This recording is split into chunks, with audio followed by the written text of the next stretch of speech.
ወርልድ ዋይድ ዌብ ማለት በኢንተርኔት አማካኝነት ተደራሽ የሆኑ እርስ በርሳቸው የተያያዙ የሃይፐርቴክስት ሰነዶች ወይም ፕሮግራሞች ስርዓት ነው። እንደ ጽሑፍ፣ ምስሎች እና ቪዲዮዎች ያሉ ሪሶርሶች በልዩ አድራሻ የሚለዩበትና የራሳቸው የሆነ የመገናኛ ህጎችን ተጠቅመው ተደራሽ የሚሆኑበት የመረጃ ቦታ ነው። ወርልድ ዋይድ ዌብ አንዳንዴ ዌብ ወይም ደግሞ ሌላ ጊዜ www ተብሎ ይጠራል። ከዌብ ጋር በተያያዘ አብዛኛውን ጊዜ የምንጠቀማቸው ቃላቶች አሉ።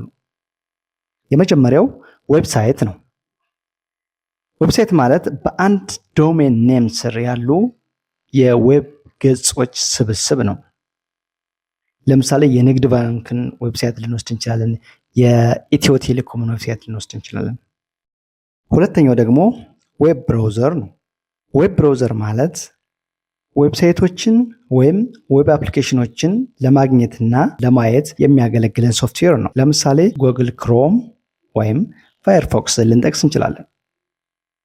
ሶስተኛው ሆም ፔጅ የዌብሳይቱ የመጀመሪያ ገጽ ወይም ኢንዴክስ ፔጅ የምንለው ማለት ነው። አራተኛው ዌብ ፔጅ በልዩ ዩአርኤል ተለይቶ የሚታወቅ አንድ ዲጂታል ሰነድ ወይም ዶክመንት ነው። ይህንን መጽሐፍ ካልነው እነዚህን እያንዳንዳቸውን ደግሞ ገጽ እንላቸዋለን። ስለዚህ እንደ ንግድ ባንክ፣ ዩቲዩብ፣ ኢትዮ ቴሌኮም፣ ኔትፍሊክስ አይነት ድርጅቶች በዶሜን ኔማቸው ስር ያስቀመጧቸውን እርስ በርሳቸው የተያያዙ ፋይሎች ዌብሳይት ካልናቸው እያንዳንዳቸው ዌብሳይቶች ጋር ያሉ ሊንኮችን ክሊክ ስናደርጋቸው የምናገኛቸውን ገጾች ዌብ ፔጅ እንላቸዋለን ማለት ነው።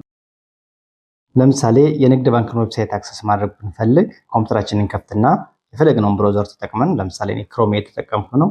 ከአድሬስ ባር ላይ የንግድ ባንክን ዶሜን ኔም እንጽፋለን። ዶሜን ኔም ማለት አይፒ አድሬሱን ቁጥር ከምንጽፍ ለእኛ ለተጠቃሚዎች ቀለል የሚለን ስም ማለት ነው። ልክ የሰዎችን ስልክ ቁጥር በስማቸው መዝግበን እንደምንይዘው ሁሉ የዌብሳይቶችን የተለያዩ ዌብ አፕሊኬሽኖችን አይፒ አድሬስ ቁጥር ደግሞ ማስታወስ ስለሚያስቸግር በዶሜን ኔማቸውን እንይዛለን። ለምሳሌ የንግድ ባንክ ዶሜን ኔም ኮምባንክ ኢቲኤች.ኢቲ ነው። ስለዚህ ይህንን ሰርች ስናደርግ ለመጀመሪያ ጊዜ የሚመጣልን ይህ ፔጅ የዌብሳይቱ ሆም ፔጅ እንለዋለን። ሆም ፔጅ እዚህ ጋር ይሄ የሆም ፔጁ ዩአርኤል ነው ማለት ነው። ስለዚህ ማንኛውም እዚህ ጋር የምናያቸው ሊንኮች በሙሉ እነዚህ ወይም ሃይፐር ሊንክ የምንላቸው ክሊክ ስናደርጋቸው የሚወስዱን ወደ ሌላ ፔጅ ነው። ዩአርኤላቸው እዚህ ጋር እንደምታዩት ይቀየራል።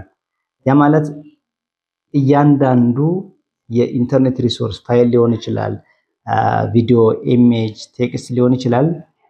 የራሱ የሆነ ዩአርኤል ተሰጥቶት ነው የሚቀመጠው ማለት ነው። ስለዚህ ዩአርኤላቸው ለምንድነው የሚጠቅመን? እኛ የትም ቦታ ሆነን ኢንተርኔትን ተጠቅመን አክሰስ ማድረግ እንድንችል ነው ማለት ነው። ስለዚህ እያንዳንዳቸው እነዚህን ክሊክ ስናደርግ የሚመጡትን ዌብ ፔጅ እንላቸዋለን። ዌብ ፔጅ ልክ ለመጻፍ ገጽ እንደምንለው ሁሉ ለዌብ አፕሊኬሽን ደግሞ ወይም ለዌብሳይታችን ደግሞ ዌብ ፔጅ እንላቸዋለን ማለት ነው። ስለዚህ በዓለም ላይ የተለያዩ ዌብሳይቶች ወይም ዌብ አፕሊኬሽኖች አሉ። እነሱ ደግሞ እርስ በራሳቸው ተያይዘው እኛ የትም ቦታ ሆነን አክሰስ እንድናደርጋቸው የሚያስችለን ዌብ ወይም ወርልድ ዋይድ ዌብ አሊያም www ብለን የምንጠራው ነው ማለት ነው። ወርልድ ዋይድ ዌብ እንዴት ይሰራል? አንድ ተጠቃሚ ከብራውዘር አድሬስ ባር ላይ ዩአርኤል ካስገባ በኋላ የሚፈልገውን የዌብሳይት ገጽ ለማግኘት በመጀመሪያ ተጠቃሚው የጻፈው አይፒ አድሬስ ነው ወይስ ዶሜን ኔም የሚለው ቼክ ይደረጋል። ምክንያቱም ዌብ የሚሰራው ኢንተርኔትን በመጠቀም ነው። ኢንተርኔት ደግሞ ማንኛውንም ኮምፒውተር የሚለየው አይፒ አድሬስን በመጠቀም ነው። ነገር ግን እኛ ሰዎች አይፒ አድሬስ ቁጥር ከመጻፍ ይልቅ ዶሜን ኔም ለምሳሌ youtube.com google.com ብለን መጻፍን እንመርጣለን።